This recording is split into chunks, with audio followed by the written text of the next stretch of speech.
So 2 நாள் முன்னாடி Surya birthday அன்னைக்கு சூர்யா த்ரிஷா நடித்து ஆர்ஜே பாலாஜி டைரக்ட் பண்ண கருப்பு அப்படிங்கிற படத்தோட டீசர் ரிலீஸ் ஆயிருக்கு. ஸோ நிறைய பேர் வந்து இந்த படத்துக்கு இந்த டீசருக்கான பாசிட்டிவ் ரெஸ்பான்ஸ் கொடுத்துட்ருக்காங்க. அதுக்கப்புறம் சூர்யா ஃபேன்ஸ் எல்லாம் வந்து பயமாக கொண்டாட்டே இருக்காங்க. So it's a very good teaser. So அதில் மாற்றுக்கிறது எதுவுமே இல்லை, டீசர் நல்லா தான் இருக்குது. பட் இவங்கெல்லாம் சொல்கிற மாதிரி ஒரு பயங்கரமான ஒரு வாவ் ஃபேக்டர் இருக்கா, ஒரு பயங்கரமான ஒரு அதிர்வு ஏற்படுச்சு அப்படின்னு கேட்டிங்கன்னா அது வந்து இட்ஸ் டிபேட்டபிள் அப்படின்னு தான் சொல்லணும். மேபி அவங்க ஃபேன்ஸ் இது கொண்டாட்டமாக இருக்கலாம், அது தப்பே இல்லை. பட் மற்றவங்க அதை சொல்கிறது வந்து கொஞ்சம் யோசிக்கிற மாதிரி தான் இருக்குது. ஏன்னா இப்போது நம்ம தலைவர் நடித்த கூலி டீசர் வந்து இருந்துச்சு. ஸோ அது வந்து ஒரு பயங்கரமான ஒரு இம்பேக்டை க்ரியேட் பண்ணிச்சு. ஸோ அந்தளவுக்கு ஒரு பயங்கரமான இம்பேக்ட் வந்துச்சா அப்படின்னு கேட்டிங்கன்னா நான் வந்து இல்லை அப்படின்னு தான் நான் சொல்கிற மாதிரி இருக்கும். But it's a very good teaser. ஆனால் சில பல விஷயங்கள் வந்துட்டு கொஞ்சம் யோசிக்க வைக்குது. ஸோ அதோட ஸ்டார்டிங்லேயே பார்த்தீங்கன்னா அந்த ஒரு டைலாக் ஒன்று வருது இல்லை, கற்பூரங்காட்டி கண்ணில் ஒத்திக்கிற சாந்தமான சாமி இல்லை, மனசார வேண்டிட்டு மிளகா அரைச்சா உடனே நியாயம் கொடுக்குற முரட்டுத்தனமான சாமி. ஸோ இதை பார்க்கும்போது ஓல்ட் வைன் இந்த நியூ பாட்டிலோ அப்படிங்கிற மாதிரி ஒரு தாட் எனக்கு கொடுக்குது.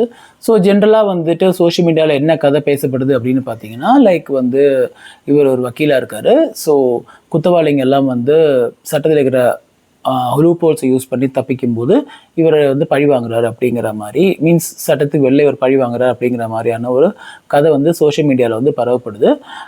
பட் அது கதையாகிறதுக்கான வாய்ப்புகள் மிக மிக குறைவாது அப்படின்னு தான் எனக்கு தோணுது. ஏன்னா எனக்கு டீச்சர் பார்க்க அப்போலாம் எந்த கதையும் என்னால் டிரைவ் பண்ண முடியல. பட் சப்போஸ் அதுவே கதையாக இருந்துச்சுன்னா லைக் கொஞ்சம் வருஷம் முன்னாடி மலையாளத்தில் சிந்தாமணி கொலை கேஸ் அப்படி படம் வந்துச்சு. அதில் சுரேஷ் கோபி தான் மெயின் கேரக்டர் பண்ணியிருப்பார். ஸோ அதில் எப்படின்னா அவரே வந்துட்டு நிறைய கெட்டவங்களை வாதாடி தப்பிக்க வச்சுட்டு அவரை வந்து அவங்கள கொலை பண்ணுவார் அப்படிங்கிற மாதிரியான ஒரு படம். கொஞ்சம் வித்தியாசமாக இருக்கும் அந்த படம். நல்லாவே இந்த படம் வந்து ஓடிச்சு அந்த டைமில். ஸோ அந்த படத்தோட கதை இந்த கதையும் கிட்டத்தட்ட சிமிலராக இருக்குது. ஸோ கண்டிப்பாக அப்படி ஒரு முயற்சி எடுப்பாங்க அப்படின்னு எனக்கு தோணலை. அதுக்கப்புறம் ஆர்ஜே பாலாஜியோட படம் பார்த்தீங்கன்னா ஸோ அவர் நடித்த கேரக்டராக இருக்கட்டும், இல்லைன்னா அவர் எடுத்த படங்களாக இருக்கட்டும், எல்லாமே ஒரு காமெடி கலந்த மூவியாக தான் நம்ம பார்த்துருக்கோம். நம்ம ரீசெண்டாக அவர் பண்ண ஒரு படத்தோட பேர் எனக்கு ஞாபகம் மாட்டேங்குது. ஒரு ஜெயில் ஓரியன்டாக ஒரு கைதியாக நடித்த ஒரு படம் மட்டும் கொஞ்சம் சீரியஸாக இன்டென்ஸாக இருந்துச்சு. பட் ஸ்டில் அதுலேயும் வந்து அவர் பயங்கரமான ஒரு ஆக்ஷன் காமிச்ச மாதிரிலாம் நம்ம பார்க்கல.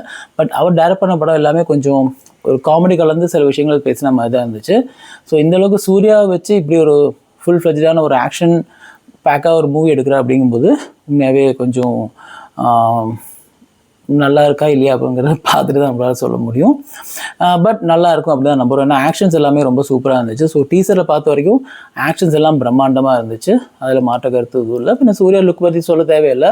ஜென்ரலாகவே எல்லா படத்துலையுமே ஒரு லுக் வந்து அவர் பயங்கரமாக கேரி பண்ணுவார்.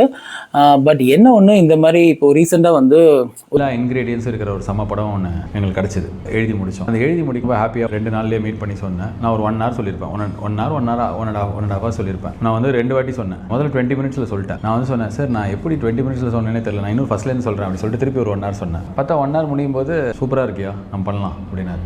இல்லை எக்கச்சக்க தேட்டர் மூமெண்ட்ஸ் இருக்குது, நிறைய ஸ்வீட் ஸ்பாட்ஸ் இருக்குது, எனக்கு பிடிச்சிருக்காப்புல சொல்லி கருப்புன்னு ஒரு படம் வருது. ஆமாம், அந்த ஸ்கிரிப்ட் எனக்கு 100% தெரியும்.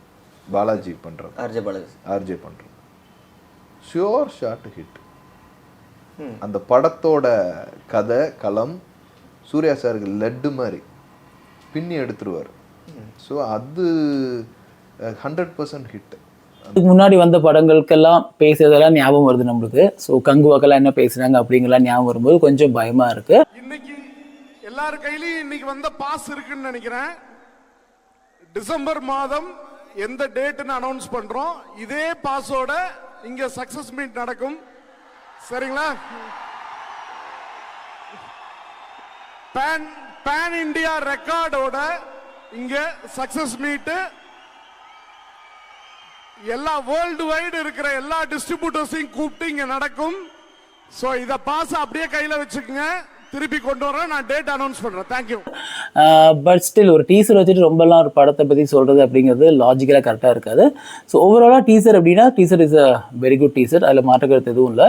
பட் பர்சனலாக நான் என்ன ஆசைப்பட்றேன் அப்படி இல்லைனா நிறைய பேர் என்ன மாதிரி இல்லை சூர்யா ஃபேன்ஸ் என்ன ஆசைப்பட்றாங்கன்னா ஒரு அயன் மாதிரி, ஒரு காக்கா மாதிரி, ஒரு வாரணம் ஆயிர மாதிரி, அந்த மாதிரி ஒரு சூர்யாவை நம்ம எப்போ பார்ப்போம் அப்படிங்கிற ஒரு கேள்வி வந்து நிறைய பேர்த்து மத்தியில் இருக்குது.